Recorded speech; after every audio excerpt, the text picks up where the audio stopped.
কখনো কি ভেবে দেখেছেন মানুষ শব্দের ভেতরে লুকিয়ে আছে দুটি মূল্যবান জিনিস, মান আর হুঁশ।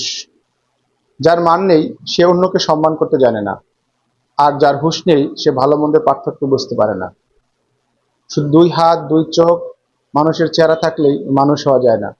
মানুষ হতে হলে থাকতে হবে মান এবং হুঁশ। মান হলো নিজের মর্যাদা রক্ষা করা এবং অন্যের সম্মানকে মূল্য দেওয়া। যে মানুষ সম্মান দিতে জানে সেই প্রকৃত সম্মান পায়।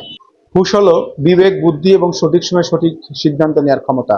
রাগের মাথায় যে সিদ্ধান্ত নেয় সে পরে অনুতপ্ত হয়। আর হুঁশিয়ার মানুষ আগে ভাবে তারপর কাজ করে।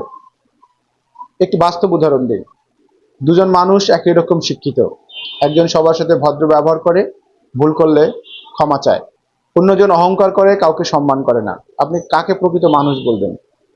মান আপনাকে সম্মানিত করবে, আর হুঁশ আপনাকে সঠিক পথে পরিচালিত করবে। তাই শুধু মানুষ হয়ে জন্মালেই হবে না, মান আর হুঁশ নিয়ে মানুষ হিসেবে বেঁচে থাকতে হবে।